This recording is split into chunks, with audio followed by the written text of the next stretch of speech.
भगवान श्री कृष्ण को नमस्कार करते हुए आप सभी का अनंत एकेडमी ऑफ मैथमेटिक्स में स्वागत है। 11th class NCERT chapter 1 sets आज हम स्टार्ट करने जा रहे हैं। ए टू जेड जो कुछ सेट में हो सकता है वो सब कुछ मैं आपको समझाने जा रहा हूँ। एक एक चीज़ को ध्यान से समझना, क्योंकि मैथमेटिक्स सिर्फ कोई पर्टिकुलर क्लास पास करने का या अच्छे मार्क्स लेने के लिए नहीं होता।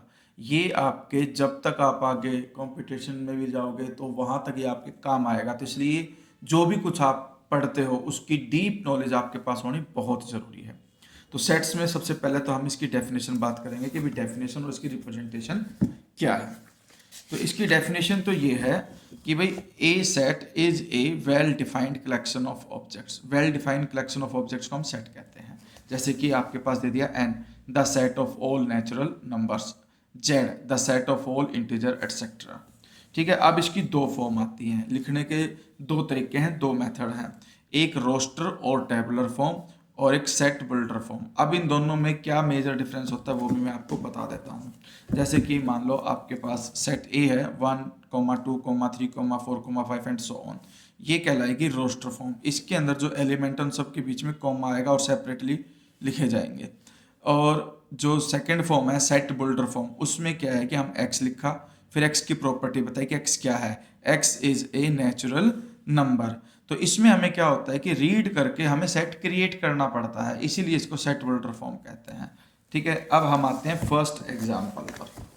फर्स्ट एग्जाम्पल ये कहता है कि right the solution set of equation in roster form. Roster form में इसके सॉल्यूशंस को लिखना है। तो सबसे पहले तो क्वाड्रेटिक है, क्वाड्रेटिक को सोल्व करोगे मिडल टर्म सेपरेट से। ठीक है, जैसे कि मान लो -2 है, ये प्रोडक्ट है, तो 2 × 1 आपका 2 आता है, जिसमें -2 लाने की वजह से हमारे पास प्लस का 2 होगा और माइनस का 1। तो ये इसके दो फैक्टर बनेंगे, माइनस तो 1 होगा और +2। ठीक है, 10th में आप ऑलरेडी कर चुके हो मिडिल टर्म सेपरेट कैसे करते हैं, लेकिन एक बार मैं फिर से बता देता हूँ। x² + x - 2 is equal to x² + 2x - x और -2। तो जो बीच में x था उसको मैंने ऐसे ब्रेक कर दिया 2x - x में, क्योंकि 2 × -1 -2 होता है और 2 - 1 जो है वो +1x आ जाएगा। तो फर्स्ट 2 में x कॉमन ले लिया, x + 2, लास्ट 2 में नेगेटिव कॉमन ले लिया और -1, तो ये भी x + 2। और इस तरह से हमारे पास x + 2 को बनाने पे ये हो गया x - 1। और जब हम इसको इक्वल टू 0 रखेंगे तो x की दो वैल्यू आएंगी, एक -2 और एक +1। अब रोस्टर फॉर्म के अंदर हम इसको लिख सकते हैं -2, 1 या 1, -2 भी लिख सकते हैं, इसमें ऑर्डर में मायने नहीं रखता। फिर नेक्स्ट एग्जांपल आता है आपके पास, write the set x is a positive integer and x² < 40 in the roster form. यानी कि हमारे पास एक तो पॉजिटिव इंटीजर है और उसका स्क्वायर लेस देन क्या होना चाहिए, 40।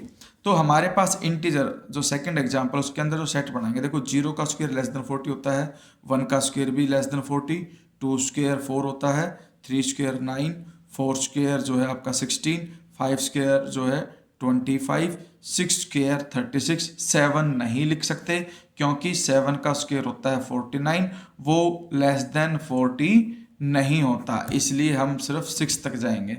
पॉजिटिव इंटीजर बोला है इसीलिए हमने पॉजिटिव इंटीजर्स लिखे हैं, नेगेटिव वाली वैल्यू नहीं लिख सकते। तो यहाँ पर ये सेकंड एग्जांपल का आंसर है। अब हम आते हैं थर्ड एग्जांपल पर कि right the set A = 1, 4, 9, 16, 25 in set builder form.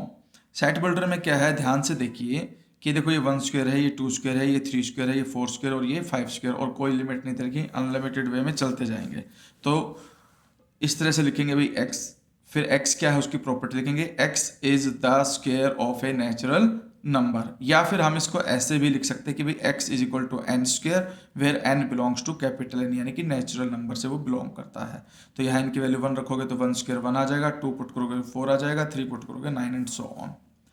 Fourth example में ये है right the set in set builder form. यहाँ पर देखिए 1 है तो नीचे 1 + 1 2 बन गया, ऊपर 2 है तो 2 + 1 3, 3 है तो 3 + 1 4, 4 + 1 5 और 5 + 1 6।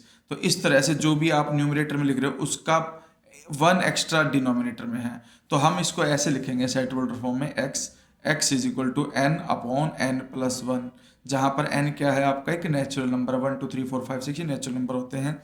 लेकिन अब की बार हमारे पास लिमिट है, 1 से स्टार्ट होकर वो 6 तक ही जा रहा है नेचुरल नंबर। तो n is a natural number और n is greater than equal to 1 but less than equal to 6। ध्यान रखना 6 लिखा है, 7 मत लिखना, क्योंकि नीचे 6 + 1 ही 7 होता है, ये n + 1 है। अगर n की वैल्यू मैं 7 ले लूँगा तो 7 + 1 डिनोमिनेटर 8 तक चला जाएगा, इसीलिए हम यहाँ पर लेस देन इक्वल टू 6 लेंगे। फिर नेक्स्ट एग्जाम्पल में है कि match each of the set on left described in the roster form with the same set on the right described in the set builder form. यानी कि एक side आपके पास set builder form है और एक तरफ आपकी रोस्टर फॉर्म है, उनको मैच करना है। आप देखिए PRINCAL ये आपका मैच होगा किससे, प्रिंसिपल से, क्योंकि X is a letter of the word principal, तो फर्स्ट वाला D से मैच होगा। फिर सेकंड सिर्फ 0 दे रखा है। अब देखिए इसमें 0 कौन सी कंडीशन को सेटिस्फाई करता है भाई, X is a positive integer is divisor of 18, ये भी नहीं है, ये भी नहीं होगा, यानी कि 0 + 1 = 1, तो X की वैल्यू 0 आ रही है, तो जो सेकंड है वो C से मैच होगा। फिर 1 2 3 6 9 18 ये आपके पास पॉजिटिव इंटीजर है और डिवाइजर ऑफ 18 है, तो जो थर्ड पार्ट है वो A से मैच करेगा। अब बचा 3 - 3, x² - 9 = 0 को जब आप सोल्व करोगे तो -3 रखोगे तब भी 0 आएगा और +3 रखोगे तब भी 0 आएगा, तो इसलिए जो फोर्थ है वो B से अटैच्ड हो जाएगा। तो इस एपिसोड में मैं सिर्फ एग्जाम्पल कराऊंगा, इससे जो नेक्स्ट वाला जो एपिसोड में बनाऊंगा आपके लिए उसमें हम एक्सरसाइज 1.1 को कंप्लीट सोल्व करेंगे, और इस तरह से मैं NCERT का A to Z एक एक एग्जाम्पल एक एक डेफिनेशन आपको समझाऊंगा।